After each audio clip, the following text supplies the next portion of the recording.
Following her highly publicized return from an international diplomatic summit, a unified chorus of seasoned political advisors and trusted confidants earnestly implored the progressive Congresswoman to adopt a decidedly cautious, understated public profile. They counseled her to allow the recent media tempest to naturally dissipate into the ether of forgotten news cycles.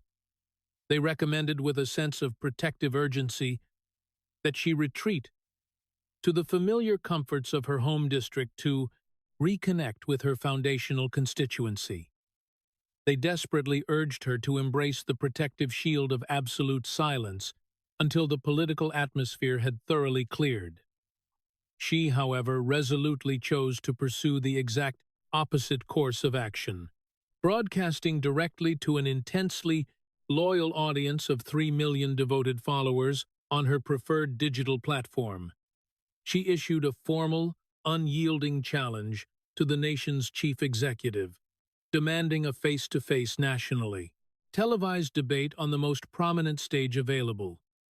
Merely 24 hours after this audacious declaration, the former president published a remarkably brief and characteristically unorthodox digital confirmation detailing only the essential logistics of their impending encounter. Her innermost circle of strategists immediately heralded the maneuver as a stroke of unparalleled political courage. The established journalistic press universally deemed the development an unprecedented historical milestone marking an extraordinarily rare instance wherein an incumbent executive accepted such a direct, unfiltered challenge from a relatively junior legislative figure. Her financial supporters and fundraising network viewed the impending clash as the precise catalyst their broader national movement desperately required to regain its momentum. Exactly a fortnight later, broadcasting live on a major conservative television network to a staggering, captivated audience of 23 million viewers, the highly anticipated spectacle finally unfolded in real time. The seasoned commander-in-chief did not engage in traditional point-by-point argumentation with his younger challenger. He found it entirely and strategically unnecessary to engage in such conventional debate mechanics. He ultimately posed a singular, profound inquiry, and the weight of that specific question effectively concluded the entire political endeavor right there on the stage. The congressional representative had returned from her overseas diplomatic excursion just 2 weeks prior, and the metaphorical wreckage of that specific trip was still glowing with intense, uncomfortable heat.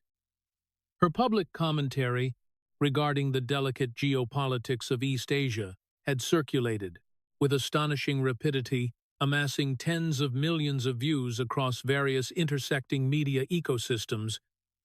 The digital footage seemed utterly inescapable, playing continuously across every available screen. A seemingly straightforward journalistic inquiry concerning international defensive obligations had yielded a hesitant response, characterized by uncomfortable pauses and conversational filler, which the digital public swiftly and mercilessly compared to historically infamous television, moments involving profound geographical confusion. The former president had loudly questioned her intellectual astuteness and overall preparedness from the grand steps of his official aircraft. His vice presidential running mate publicly labeled the rhetorical display as a profoundly unfortunate embarrassment for the nation. Competing television networks ran the specific footage, incessantly dissecting every syllable. Late-night satirical programs gleefully recreated the uncomfortable moment for their weekend audiences.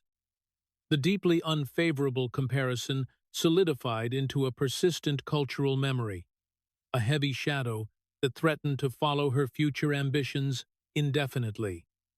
Furthermore, there remained the lingering complication of her previous statements regarding South American geography.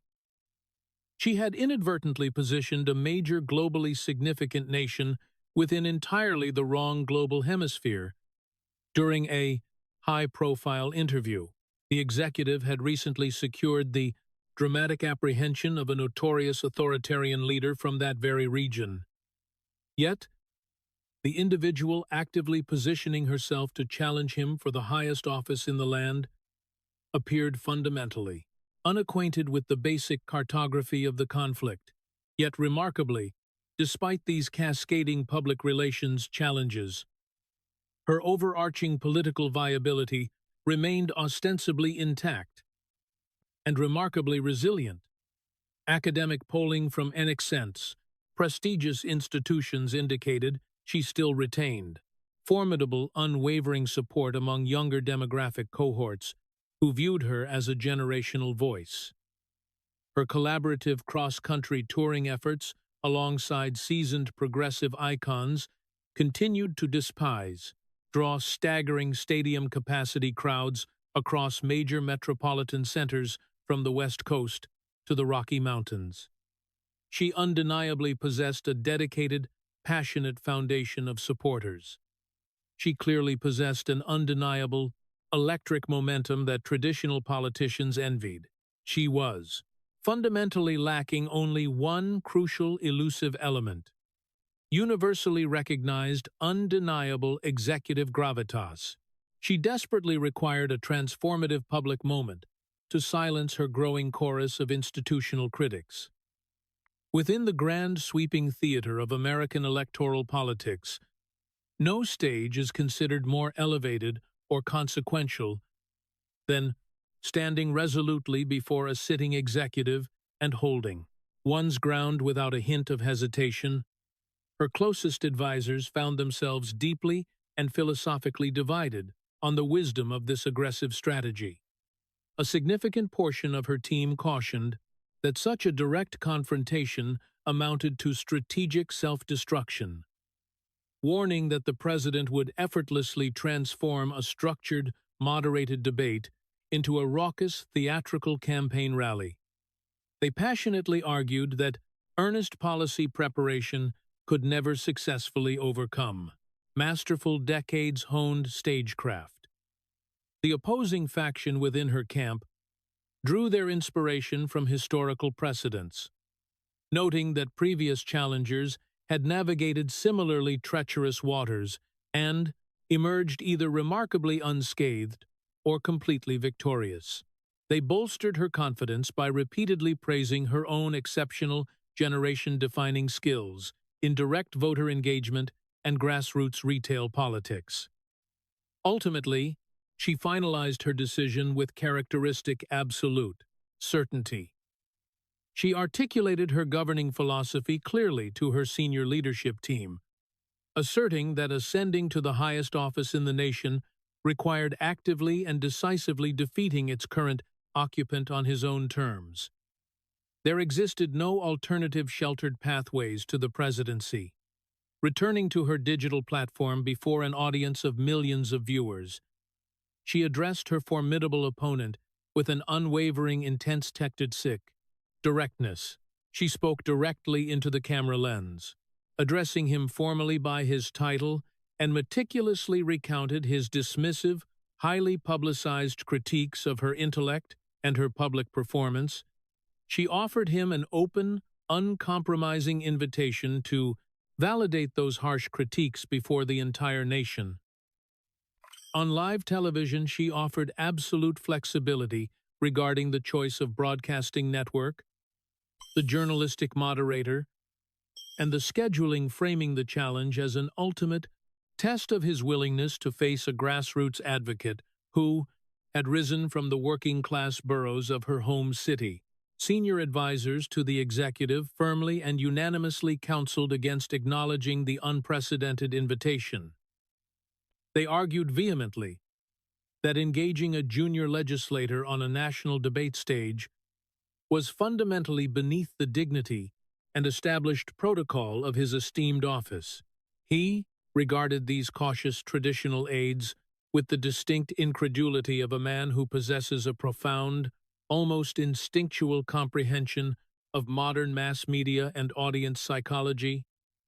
He immediately countered their institutional hesitation by citing the sheer, undeniable magnitude of the anticipated television viewership, framing the immense audience as the ultimate overriding justification for his participation. Mere moments later, his official digital confirmation materialized for the world to see. He decisively designated the date, the specific time, and the mutually agreed-upon journalistic host for the evening. The chosen venue was not a constrained, sterile broadcasting studio, rather the grandest of national cultural institutions. It featured ornate cascading chandeliers and plush velvet seating, creating an atmosphere deliberately engineered to infuse the impending proceedings with a profound, almost suffocating sense of historical weight. The in-person audience was strictly limited to a select few hundred attendees, meticulously and evenly divided between the fervent supporters of both respective political camps. The broadcast commanded the most valuable prime, evening scheduling available. Despite initial loud institutional objections regarding the host network from competing news organizations, they ultimately carried the live feed anyway, universally recognizing that an audience of such historic magnitude was an irresistible journalistic imperative that could not be ignored.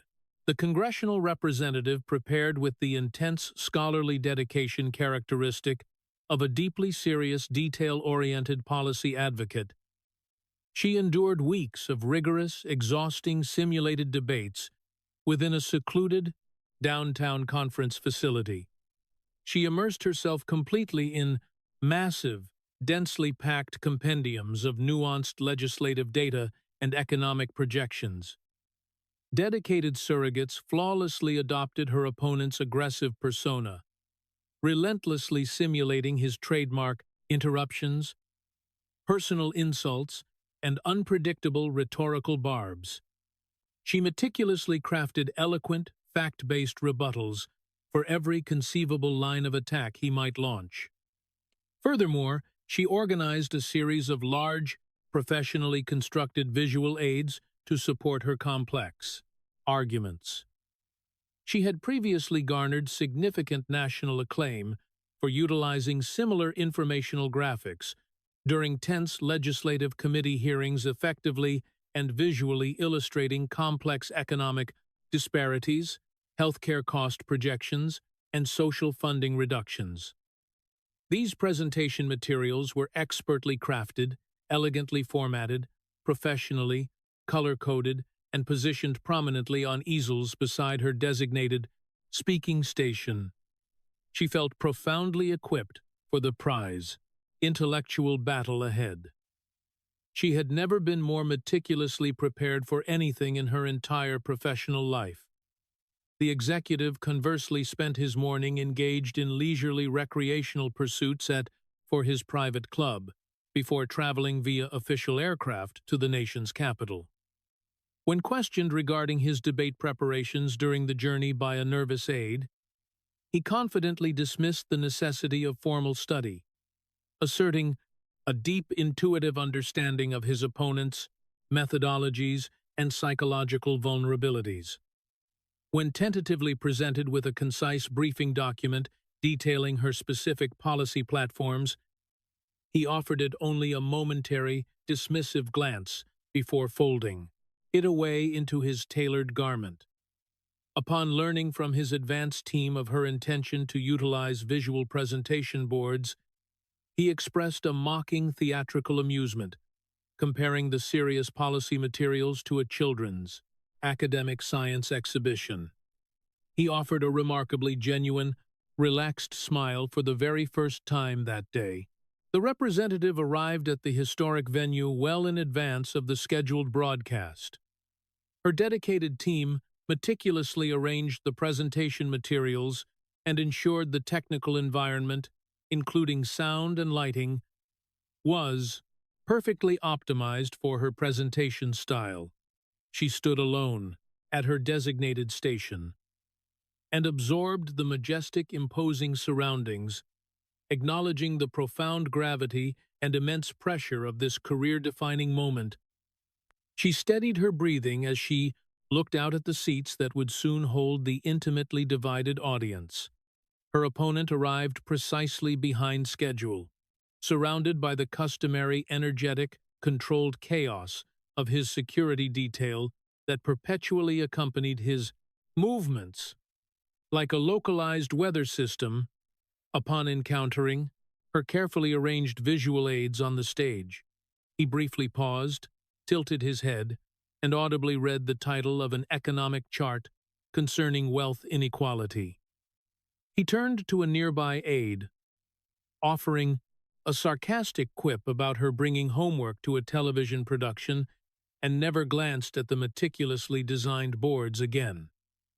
The foundational agreed-upon rules established strict temporal limits for initial responses, structured counter-arguments, principles that both participants initially acknowledged with a formal nod. However, it quickly became apparent that these polite procedural boundaries would miraculously dissolve almost immediately upon the commencement of the broadcast.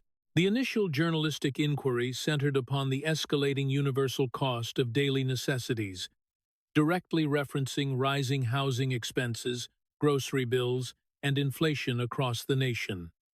The representative commenced her response with a formidable, highly rehearsed, and deeply passionate articulation of her policy vision.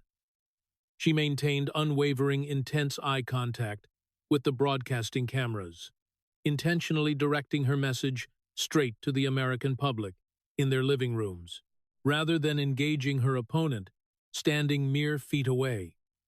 She eloquently cited specific, painful inflationary metrics, actively affecting the working-class residents of her home district. She smoothly and practicedly transitioned to reference her first meticulously designed visual graphic, aiming to visually demonstrate the disastrous economic trajectory she predicted under her opponent's continued leadership. The executive, however, entirely refused to defer to the agreed-upon conversational rhythm or wait for his designated time to speak. With the effortless, devastating timing of a seasoned television veteran who understood the medium better than anyone alive, he entirely bypassed the doublage moderator's authority and spoke directly to the room.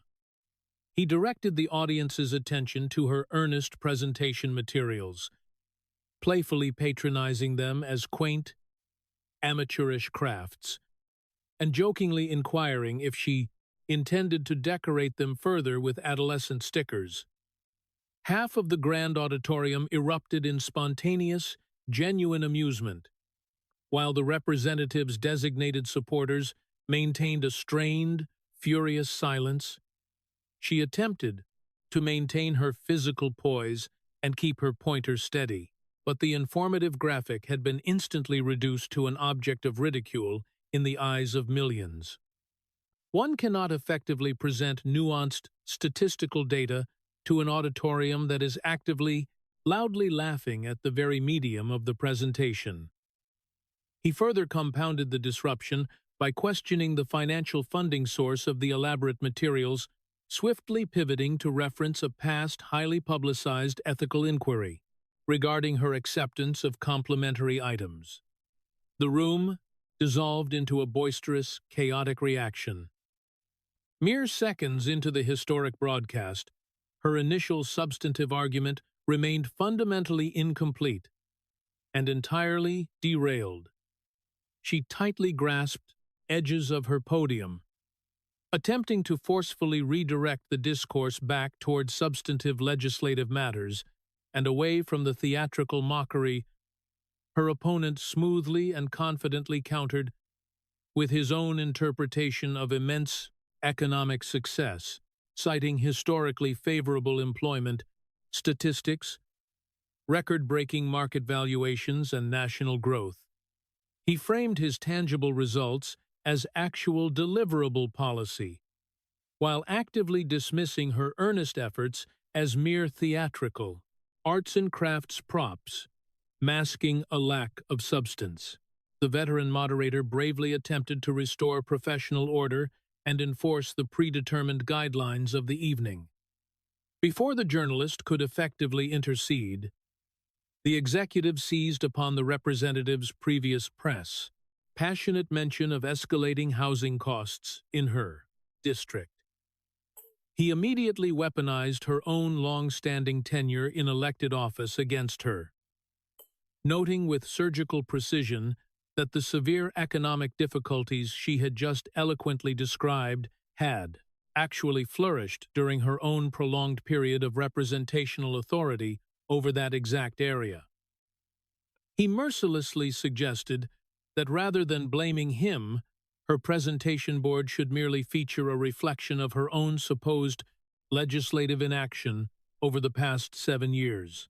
Her extensive preparation had certainly anticipated aggressive interruptions and policy disagreements, but it had entirely failed to equip her for the deeply disorienting, isolating experience of addressing an audience that had already been completely swept away by her opponent's theatrical momentum and comedic timing. She valiantly attempted to return her focus to the meticulously researched data. But the expensive charts had been irrevocably transformed into burdensome, embarrassing distractions.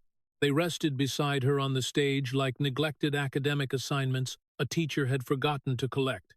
She passionately advocated for the American public's fundamental right to hear substantive, actionable governance strategies. Her opponent effortlessly agreed with her sentiment, loudly claiming he had already provided them with concrete historical economic results, while devastatingly accusing her of offering the public nothing more than superficial visual entertainment. As the vast, national audience observed in rapt attention, a dedicated, highly educated legislator realized in real time the profound, unbridgeable difference between preparing for an intellectual academic debate and walking unprepared into an expertly orchestrated television spectacle. She was earnestly seeking to persuade her opponent through the power of logic and data. He was seeking to effortlessly entertain and dominate 23 million Americans through sheer, unadulterated charisma. And 23 million Americans were undeniably laughing along with him. The presentation materials, representing thousands of dollars and countless hours of dedicated labor by her staff, remained entirely ignored, rendering the significant financial and creative investment utterly meaningless. Within a mere fraction of an hour, a master of public spectacle had successfully converted her serious policy documentation into an enduring, inescapable comedic punchline.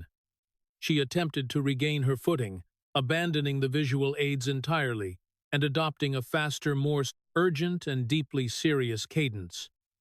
She pleaded with the moderator to discuss the genuine life-or-death struggles of working families, powerfully contrasting their daily hardships with her opponent's flippant, comedic demeanor on the stage.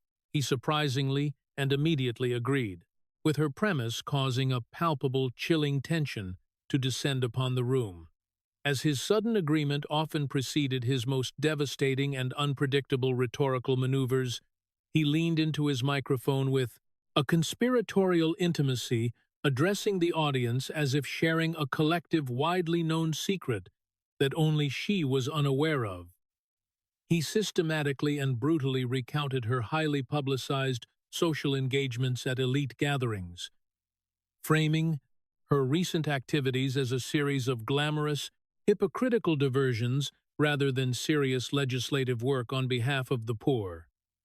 The moderator swiftly, and perhaps mercifully, transitioned the conversation to the complex topic of wealth taxation. The representative quickly adapted, speaking directly into the camera lens with renewed vigor regarding the disproportionate financial burdens carried by working-class professionals compared to the nation's elite billionaires. When she specifically named a prominent controversial technology magnate as an example of this inequity, her opponent immediately interrupted, forcefully defending the billionaire's vast, undeniable job creation record across multiple industries while simultaneously highlighting her own absolute lack of private sector employment generation or business creation. She passionately and articulately defended her progressive economic philosophy, arguing that equitable taxation was not inherently about punishing individual success, but about funding a functional society. Her opponent immediately seized, the moment delivering what would quickly become the evening's most widely circulated, culturally dominant commentary. He mockingly praised her branding acumen before vividly describing a highly exclusive, exorbitantly expensive, philanthropic gala she had famously attended in New York City. He painted a brilliant, contrasting portrait of her mingling with international celebrities and pop culture icons, while adorned in a custom designer garment bearing her signature taxation slogan. He gazed at her, not with anger, but with the deeply amused, patronizing detachment of a seasoned performer observing a novice who has accidentally set up their own punchline, highlighting the supreme, undeniable irony of the situation. He concluded his masterful monologue by weaponizing the subsequent highly publicized ethical investigation regarding the unpaid costs associated with her attendance at the event. He freely and proudly acknowledged his own immense wealth and his frequent attendance at elite gatherings, but skillfully drew a sharp, defining distinction between his own unapologetic capitalist lifestyle and what he characterized as her profound, unforgivable ideological hypocrisy. He brutally suggested that her evident talents were far better suited for a career in television comedy than the highest executive office in the land. She desperately attempted to deploy her rehearsed, nuanced defense regarding the charitable nature of the museum event. But he masterfully and continuously overpowered her explanation completely, redefining the gathering as an opulent, out-of-touch celebrity indulgence entirely disconnected from the genuine grinding struggles of her working-class Bronx constituents. The executive effectively and totally controlled the narrative flow, recounting the details of the social event with undeniable, perfectly paced comedic timing that elicited genuine appreciative laughter from the audience. When factual, contention, vulnerabilities are delivered with such masterful rhetorical flair, they become essentially impossible to defend against in a live setting. The moderator then directed the conversation toward a seemingly straightforward inquiry regarding her concrete signed legislative achievements during her time in Washington. This was the specific inquiry her dedicated team had anticipated with the greatest trepidation, as the strictly objective historical answer was glaringly sparse. Relying heavily upon her extensive preparation, she leaned into the microphone and confidently asserted that true political success encompasses far more than merely passing incremental statutes. She proudly claimed responsibility for fundamentally altering the national conversation and shifting the ideological window surrounding monumental environmental initiatives, universal health care, and equitable wages.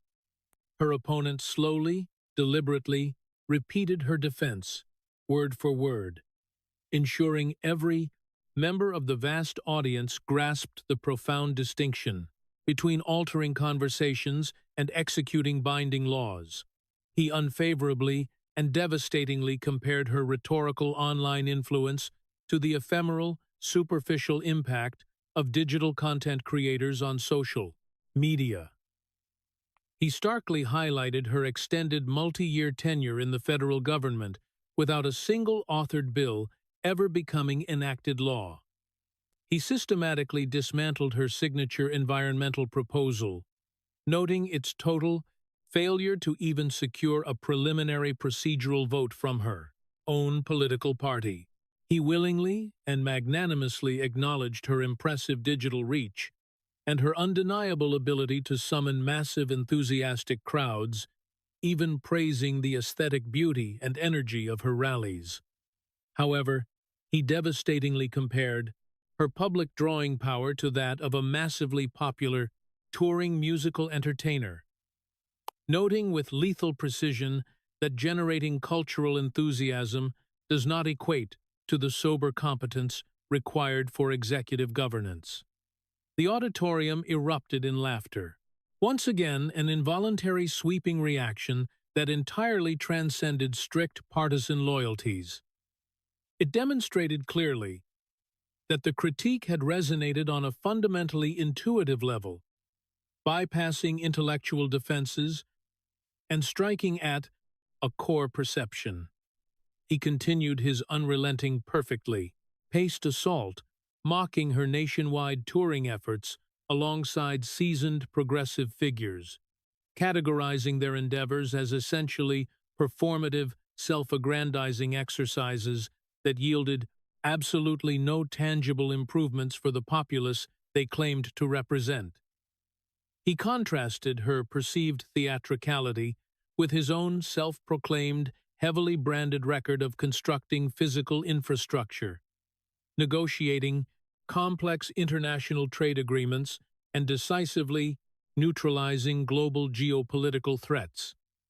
She responded with an amplified volume and genuine, recognizable passion that had once made her famous, forcefully critiquing his administration's proposed reductions to essential social safety programs and healthcare funding for the nation's most vulnerable demographics.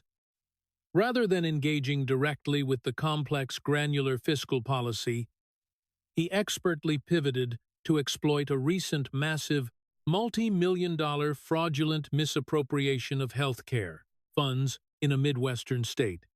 He highlighted the swift investigative actions taken by his political allies while severely criticizing her and her progressive colleagues for their alleged hypocritical silence on the matter, framing her righteous indignation as selectively manufactured entirely for public consumption and camera time.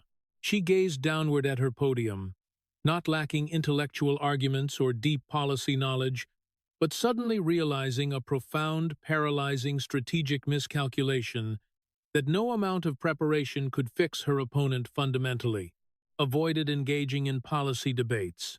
He relentlessly and exclusively attacked the messenger, rendering the underlying policy completely invisible to the viewing audience. The veteran moderator carefully transitioned to the grave topic of international affairs, specifically referencing her highly scrutinized recent European diplomatic trip. Anticipating this vulnerability, she forcefully interjected, attempting to proactively frame her international address as a triumphant, visionary defense of Degrassi in the seventh progressive values on a complicated global stage. The executive merely uttered the name of the host city with theatrical, exaggerated delight, inviting the national audience to recall and review the deeply uncomfortable, widely circulated footage of her performance. He posed the fundamental geographically sensitive question regarding Allied defense that had previously caused her so much public difficulty. After a masterful, suspenseful pause that commanded the room's total attention, he delivered a flawless, devastatingly accurate, vocal impersonation of her hesitant, filler-laden response from weeks prior. The mimicry was profoundly damaging, precisely due to its absolute, undeniable precision. He mercilessly compared her diplomatic struggle to historically viral moments of profound public confusion. From beauty pageants, suggesting her basic geographical knowledge fell dangerously below the minimum requirements necessary for the awesome commander-in-chief. She stood visibly infuriated, demonstrating an authentic trembling anger far removed from her rehearsed, polished demeanor. She forcefully and loudly accused him of violating established international legal frameworks and human rights norms during his recent highly controversial apprehension of a foreign authoritarian leader. In response, he executed a stunning, masterful rhetorical shift that completely altered the temperature of the room. He abandoned his comedic dismissive persona entirely dramatically, lowering his vocal register to project profound, ominous, and deadly serious gravity. He vividly and graphically described the horrific humanitarian crisis orchestrated by the captured leader, detailing the severe starvation and devastating medical deprivations suffered by the civilian population under the dictator's regime. He fiercely and aggressively contrasted his own decisive muscular intervention with her perceived superficiality and elite privilege questioning, her moral authority to critique international law, when she supposedly lacked rudimentary geographic awareness of the suffering nation in question. A profound, heavy silence descended upon the grand hall. For the first time all evening, the palmated Sile both quietness signaled absolute visceral alignment with his perspective from the audience. She remained rigidly anchored to her podium, her extensive preparations untouched, as a devastating, inescapable realization washed over her. There existed no technocratic teller, policy-driven rebuttal to the visceral emotional reality of suffering children and decisive executive action. Her opponent had executed a deeply consequential, historically significant action on the world stage, while she had merely arrived at a debate with colorful charts. The subsequent 8 seconds of silence stretched into an agonizing, career-altering eternity, permanently solidifying the transition from a political debate into a definitive, unyielding public judgment. The event inevitably proceeded to final summations. She physically straightened herself, drawing upon her most deeply practiced foundational narrative. She spoke directly into the broadcast lens, returning to the powerful story of her humble origins in the service industry that had initially launched her career. She eloquently and passionately articulated her intimate lived understanding of financial precariousness and her enduring fierce belief in providing a powerful voice for marginalized, overlooked citizens in the halls of power. Her opponent, in stark contrast, utilized only a fraction of his allotted time, demonstrating his inherent brilliant understanding that brevity often projects unparalleled strength on television. He offered respectful, seemingly genuine acknowledgement of her previous profession, praising the inherent dignity of honest service work. Following a pregnant, expertly timed pause, he delivered his final decisive blow. He reminded the vast viewing audience of her current prolonged status as a federal legislator. With a purportedly empty legislative record of past bills, he dramatically addressed the millions of viewers watching from their homes, entirely bypassing both the moderator, his opponent on stage. He posed a singular, unanswerable inquiry that would define the night. If her extensive tenure in Washington had failed to demonstrably improve the broken conditions of her own deeply challenged home district, how could she possibly be trusted to manage the vast, staggering complexities of an entire nation? The brutal question hung heavily in the electrified atmosphere of millions of homes across the country. The typically fiercely responsive, quick-witted Congresswoman offered no immediate retort. The silence was not born of a lack of vocabulary or shock, but rather the profound crushing, the realization that the question possessed no satisfactory, authentic answer. The enduring visible economic difficulties of her home boroughs remained an undeniable tragic reality, completely impervious to eloquent speeches, viral online moments, or brilliant debate preparation. The moderator gently, almost sympathetically, offered her an opportunity to formally respond. She hesitated, her voice barely registering through the state-of-the-art amplification system, softly stating her enduring commitment to fighting for her causes. Her opponent, softly, almost mercifully, countered that engaging in a perpetual struggle is fundamentally different from actually achieving a solution for the people. That remarkably concise, devastating distinction permanently settled the atmosphere in the room, acting as a final verdict. The ambitious, highly anticipated presidential campaign she had meticulously constructed since her initial Prosetence's historic electoral victory essentially fractured in that precise, quiet moment.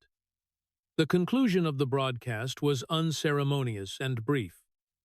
The executive departed the stage with the casual, breezy confidence of a triumphant athlete leaving the field, while she Duzzedan Teledizy remained entirely stationary, as the harsh reality of the evening settled around her. Her dedicated staff hastily and quietly retrieved the pristine, entirely unutilized presentation materials and the thick, unread policy volumes from the stage. As she slowly exited, the bright lights broadcast cameras captured a brief, unguarded expression of profound, quiet recalibration on her face. It was the devastating, intensely human look of an individual whose fundamental understanding of their own political identity and strategy had been irrevocably shattered in public. She had actively and bravely pursued this confrontation, prepared exhaustively with the best minds available, and yet suffered a comprehensive defeat because her opponent operated entirely outside the established boundaries of conventional political engagement. In the immediate chaotic aftermath, digital media ecosystems were instantly inundated with highly curated, devastating fragments of the encounter. The devastating inquiry regarding the lack of progress in her home district achieved monumental viewership overnight, resonating deeply and powerfully with ordinary citizens who prioritized tangible governance over sweeping ideological rhetoric. The absurd, yet effective comparison to popular musical entertainers spawned immediate merchandise and viral analytical content that dominated the internet. The historical footage of her diplomatic stumbles experienced a massive, inescapable resurgence in global visibility. Her past ethical controversies were seamlessly and damagingly interwoven with luxurious images of elite social gatherings. The simplest, most devastating critique of the evening, that fighting loudly does not equal fixing problems, permeated the national cultural consciousness with a slow, undeniable, and permanent gravity. Major broadcasting networks offered exhaustive wall-to-wall analytical coverage. The following day with seasoned commentators from across the entire ideological spectrum, universally acknowledging the unprecedentedly lopsided nature of the event. Even her most steadfast, loyal media defenders were forced to painfully concede that the fundamental questions raised regarding her practical everyday governance were overwhelmingly effective and damaging. The executive offered a characteristically boastful late-night digital sign-off, celebrating the massive television ratings, while mockingly dismissing her future presidential ambitions as a closed chapter. The institutional machinery of political consequence reacted with brutal cold efficiency in the ensuing days. Within hours, major financial contributors and essential donors discreetly withdrew their exploratory support, explicitly prioritizing hard electoral viability over pure ideological alignment. Crucial polling data quickly reflected a precipitous, shocking decline in her standing among the most essential demographic of reliable primary voters, causing her to plummet from the top tier of prospective candidates to a political afterthought. Her remaining political allies offered only generic, carefully calibrated statements of support that carried little substantive weight or defense. Her most prominent progressive mentor, a giant in the movement, released a remarkably restrained statement praising her communication skills, while notably and intentionally avoiding any endorsement of her executive leadership potential. That specific, deliberate choice of terminology by a vital ally signaled a profound, perhaps permanent, the diminishment of her national prospects. She flew directly back to her modest residence in her home district that night, actively avoiding the political epicenter of the capital. Her partner offered silent, empathetic support as the reality of the broadcast looped endlessly on nearby televisions through the thin apartment walls. Despite the overwhelming, crushing adversity, she instinctively turned back to her most trusted medium. Delaying her anxious staff, she prepared her digital broadcasting equipment in her home. She addressed her fiercely loyal base with raw, unapologetic vulnerability that had always been her greatest strength. She openly acknowledged the imperfections of her performance, but forcefully reiterated her unique, undeniable willingness to bravely confront formidable opposition when others in her party cowered. Her devoted supporters flooded the platform with overwhelming, loving affection and encouragement.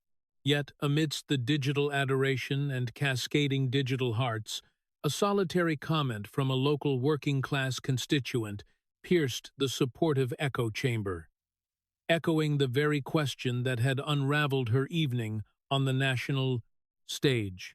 What tangible improvements had she actually delivered for them? She offered no response to the screen. Simultaneously, in a modest neighborhood establishment where her political journey had initially taken root years ago, the television replayed the decisive final moments of the broadcast.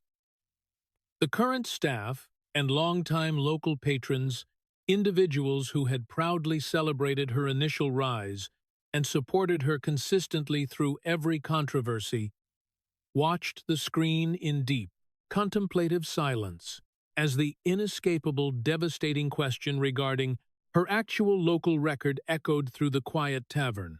A profound, unspoken realization settled heavily among them all. They recognized her undeniable courage and her fierce passion, but the inescapable, grinding realities of their daily economic struggles remained unchanged. The elegant presentation materials displayed on the national stage offered absolutely no solace or solution for the ever-rising costs of their everyday lives.